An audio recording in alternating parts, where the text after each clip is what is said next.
You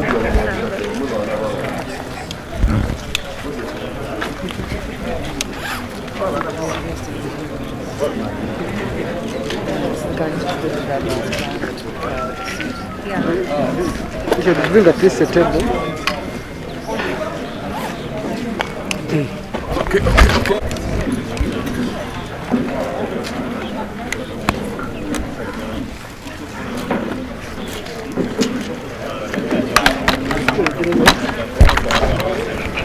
Okay.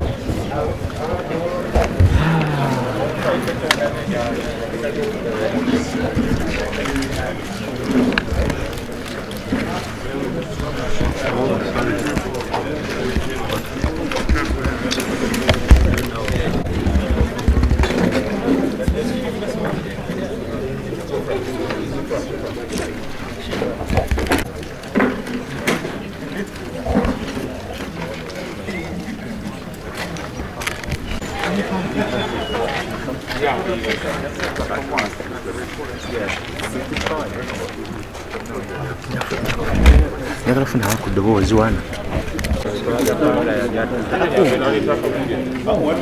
Don't come back.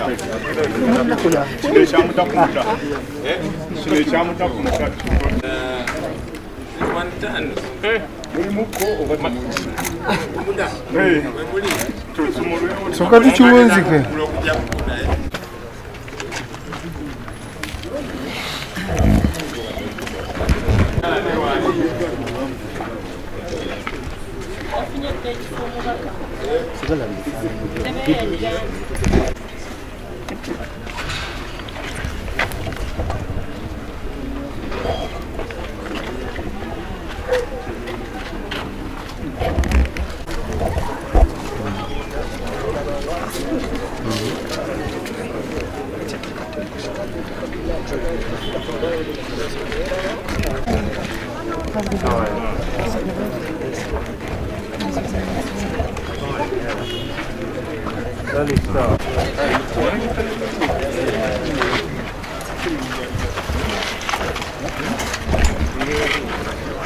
This is what we do like an hour before the festival.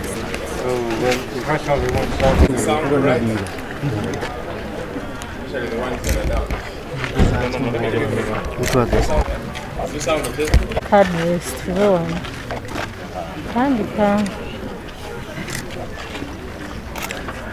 One day. Can't go away. Yeah. Yeah. We'll try to deal out so that Flagra kawe he upgraded balina camera kati ba upgrade nze balina camera the election or something similar to that has just happened. You all know General Chagulanyi Sentamu Robert is effectively under house arrest, under illegal detention. He did see as Honorable Zake was trying to get there. He was brutally arrested.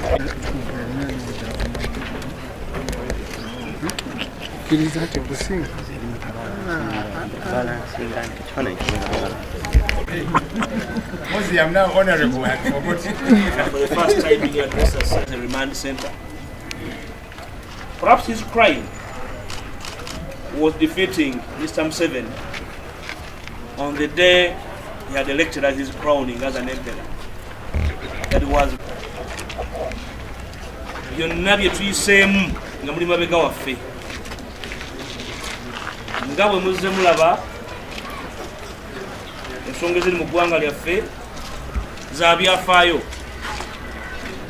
tuyise mu kalulu ak'ebyafaayo akaamaanyi Musemeki yali ateekwesenga amatikkira ge n'asanga nga tewaliwo nnamulondo yakutuulako era yagenza okwetegereza nga agali amatikkira bannayuganda basalawo okweddiza eggwanga lyabwe. Tubeebaza byonna okugumiriza bye tuyiseemu byonna mu masasi amangi, mu tiyagaasi, mufiiridde abaana, abakyala n'abamu abatuusiddwako ebisago ebya buli ngeri nga ne pulezidenti waffe mwali olunaku kubanga ebisingawo obungi tujja kwongera okubyogerako mu ssaawa eziddako tuza okutegeeza eggwanga nti ebyavudde mu kulonda kwa president ebyalwangiddwa mwami by'abakamajjo ne ttiimu ye nga NUP ebitukwatako era twabiganye era tubigaana. Owoolyawo okulonda okwayogeddwako kwabadde walala netwetabamu ebyo byavuddemu situbimanyi era situbikkiriza. Mu kiseera kino tuli mu kumaliriza omulimu gwaffe ogw'okukuŋŋaanya obujulizi bwonna obukwatagana n'ekibba kalulu ekiswaza ekyagenze mu maaso buli omu kye yalabyeko.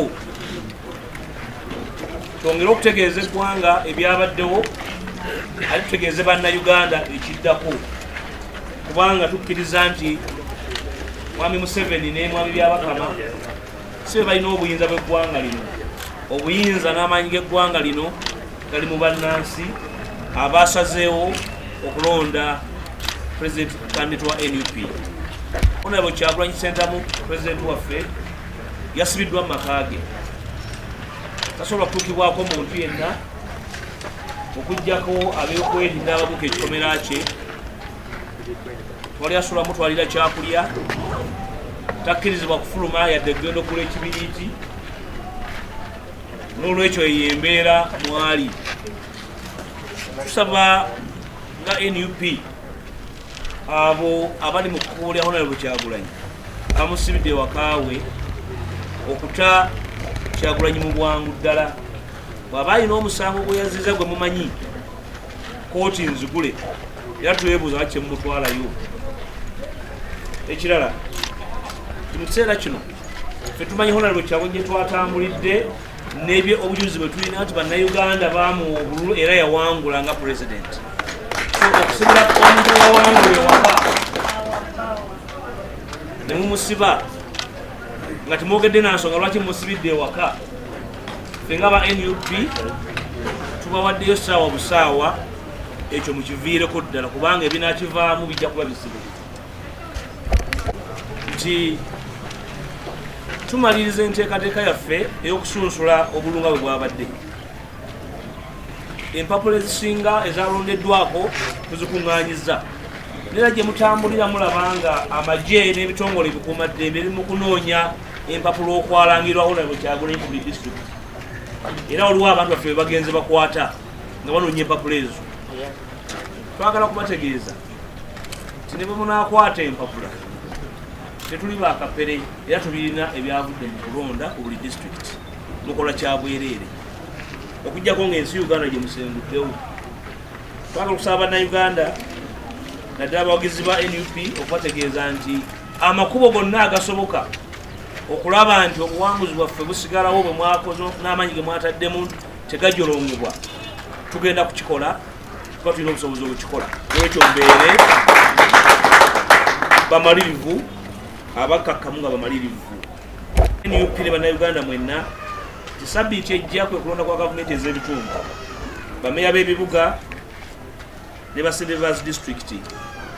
Tubasaba ekibba kalulu ekyabaddewo kuba kyabadde kigenderere oba balamu amaanyi kireke batiisa, tujja kweddiza eggwanga lyaffe okwawagula okutuuka wansi. N'olwekyo mugende ate n'amaanyi mangi nnyo n'obusungu bungi nnyo, mulonde abalina ambuleera tujja kukyusa eggwanga lyaffe kuba eggwanga liri mikono gyaffe. Ate ffe bannayuganda tetwagala kyetukola. Tusaba mu kiseera kino mutuwe obudde tumalirize omulimu gwe tuliko, tujja bategeeza ekiddako mu bwangu ddala.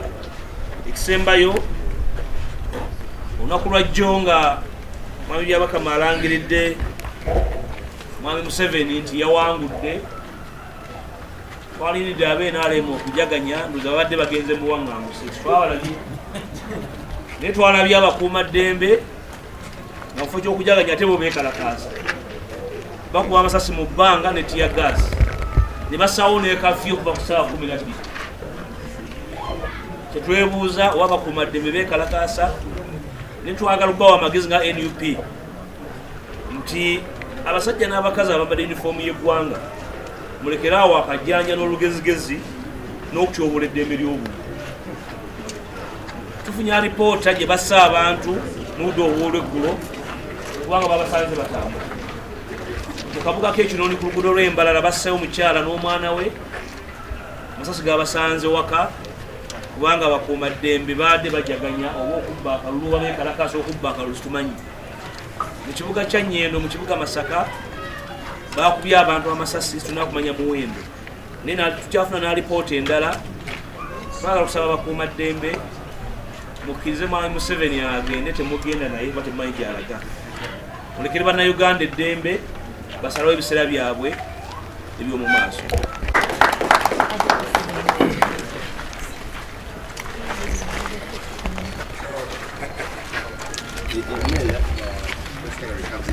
Thank you. Our Deputy President.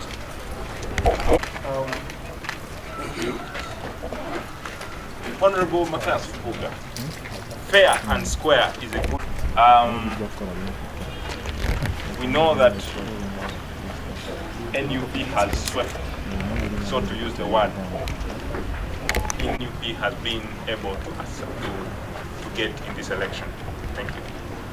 He just tweeted, I guess by his account, on his Twitter account, that one out of 4 John Sparks, Sky News. You say that Ugandans reject the results. That was arrested last night. Police has now raided their home in Bokoto, and we shall implore you after here, we'll be heading there to establish what's going on. So they are raiding places where they think these DR forms are being held. Clearly they have a lot to hide because these are our DR forms, we're entitled to them. They were given to us by the Electoral Commission. Why are you stealing them? You're clearly stealing them so that you can try and match them with the ones that you have, which you have cooked up, which you have concocted. That's what is happening currently. And we think that it's very problematic, and we cannot just sit by and assume that everything is all right. Lastly, it's a very clear one. We are still on course to see that there gets to be change leadership in this country. So yes, to pursue change. I think that's very clear. So we will pardon us. We now want to run to this place where our You became too much of a politician,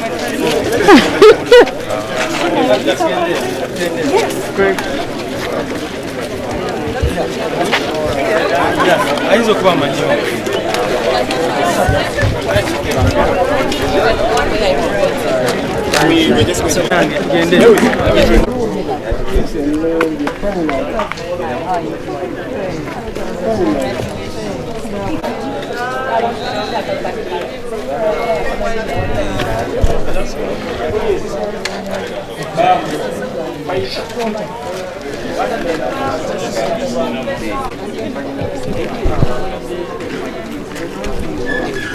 okusookera ddala tuusa okwebaza kwange eri bannawakiso olw'okutuwa akalulu. Bannawakiso bonna era buli munnawakiso yonna gy'oli weebale kutulonda, weebale kubalirira. Naye nsaba okuba nga mbasaba bannawakiso tube nga twongera okulinda kiki ekigenda okuva ku kitebe wano ku nsonga ya pulezidenti. Tubasaba olunaku lwokusatu tusooke tulonde. Mateera nga bwanika yakutte flaga yaffe eya NUP. Ku lunaku nga 25 tugende tulonde ba mayors. Olunaku olw'essatu February tulonde ba ssentebe. Tetukoowa tetuwanika naye bannawakiso omubaka omukyala nyongera bajjukiza ensonga ze nnayogeddeko ezituleese tukwatire wamu. Z'ensonga ze zimu ze tugenda okukwasaganya wamu. Buli omu mu kkalayo, buli omu mu kutegeerako, buli omu mu ngeri yo tugenda kuba nga tutambulira wamu. Tusule ekibuga kyaffe ekya Wakiso tukiteeke ku mutindo. N'olwekyo abantu ba Wakiso mbasaba tube nga tunyweza nga bwe tugamba together we win. Agalume wamu gegalume ennyama. Tutambuze district yaffe tugiguze aye tugenda kisobola. Wakiso bayagadde ensonga ze twabannyonnyodde nti bannawakiso beetaaga okukiikirirwa ng'ate okukiikirirwa kuno kulinamu enjawulo nga tutunuulira ebyo ebituluma nga bannawakiso nga tutunuulira ki kye tuwaayo nga tusaana tube nga tukyogera. Bannawakiso baatunuulidde ekyo ne bagamba waliwo ensonga lwaki bannawakiso balina okufuna omubaka omupya. Era mbajjukiza nti kye nayimiriddeko nga mbategeeza ti Wakiso district tulina ekyenjawulo kye tuli. Mikwano gyange mbategeeze kyo kye tugenda okwongera okuyimirirako.